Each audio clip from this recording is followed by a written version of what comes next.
இப்போ உங்களுக்கு நான் இங்கே பையன் வீட்டில் இருக்கிறதுனால இங்கே பாருங்கள் பிளேட்டு மாறி போயிருக்கு. என்னோடய பிளேட்டில் நான் சாப்பிடல.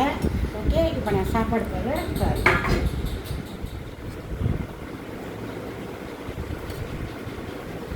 ஓகே, சாப்பாடு போட்டாச்சு. அடுத்து மீன் குழம்பு வச்சாச்சு. பாருங்கள், இங்கே பாருங்கள் மீன் குழம்பு எப்படி இருக்குன்னு.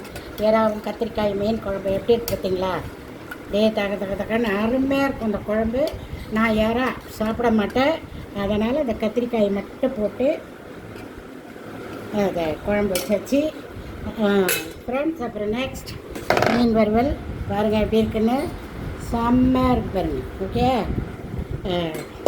இன்னும் சாப்பாடு பாருங்கள். கத்திரிக்காய், இந்த கத்திரிக்காய் அதுவும் இறாவும் போட்டு கத்திரிக்காய், இறா, முருங்கைக்காய், உருளைக்கிழங்கு எதுவாக இருந்தாலும் இந்த இறாவில் போட்டு வச்சிங்கன்னா செம்ம டேஸ்ட்டாக இருக்கும். நான் முருங்கைக்காய் சாப்பிடுவேன், கத்திரிக்காய் சாப்பிடுவேன், இறாலாம் சாப்பிட மாட்டேன். அதனால் அந்த வெறும் கத்திரிக்காய் மட்டும் போட்டிருக்கேன். மீன் வறுவல் கொஞ்சம் இருங்க சாப்பிட்டு காமிக்கிறேன். ஓகே, நீங்கள் எல்லாம் இன்றைக்கி என்ன சாப்பிட்ருக்கீங்கன்னு தெரில. மத்தியானம் கொஞ்சம் மீன் கத்திரிக்காய் ரொம்ப சுடுது, அதனால் நான் மீன் வறுவலை கொஞ்சம் இதில் வச்சு இந்த சாப்பாடு கொஞ்சோண்டு டேஸ்ட் பண்ணி பார்த்துடலாம் எப்படி இருக்குன்னு. சரியா? ஃப்ரெண்ட்ஸ், நீங்கள் கொஞ்சம் சாப்பிடுங்க, நானும் சாப்பிடுவேன். செம்மையாக இருக்குது ஃப்ரெண்ட்ஸ்.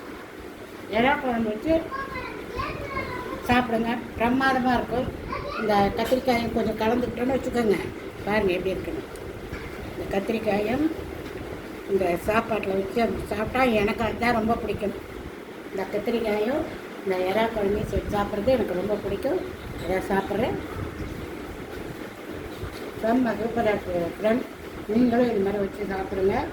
நாளைய வீடியோவை நாளைக்கு பாருங்கள். பாய்.